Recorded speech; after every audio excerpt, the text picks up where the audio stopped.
तुम्ही ना इथे कधी आलाय का? कुठे ते तुम्हाला पुढे सांगतेच. तर हाय फ्रेंड्स, मी अश्विनी स्वागत आहे आजच्या व्लॉगमध्ये.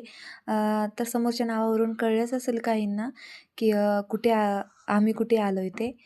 तुमच्यापैकी इथे कोणी आलं असेल तर कमेंटमध्ये मला नक्की सांगा. तर हे मंदिर शिवरीमध्ये आहे.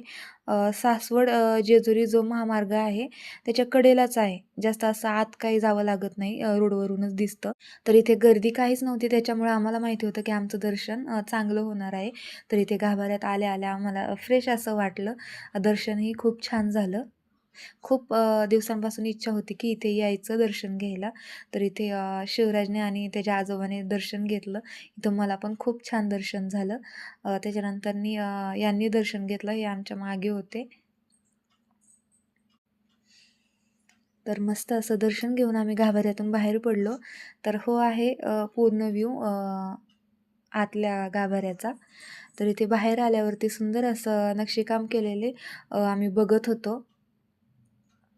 तर याचं बांधकाम लॉकडाऊनमध्ये चालू होतं. कलरिंग आत्ताच केलेलं आहे फ्रेश. अजूनही याचं बांधकाम चालू आहे. इथे येऊन खूप खूप छान वाटलं. आमच्याबरोबर बाळाने सुद्धा खूप एन्जॉय केलं. पप्पांनीच त्याला घेतलं होतं. हे जरा मोकळे चालत होते पुढं.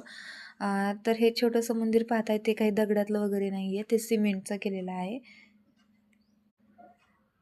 तर ना इथे तुम्हाला पुढे एक झाडाचं खोड दिसत असेल, तुम्हाला वाटत असेल ते वडाचं वगैरे आहे. तर ते वडाचं झाड किंवा पिंपळाचं झाड असं काही नाही आहे.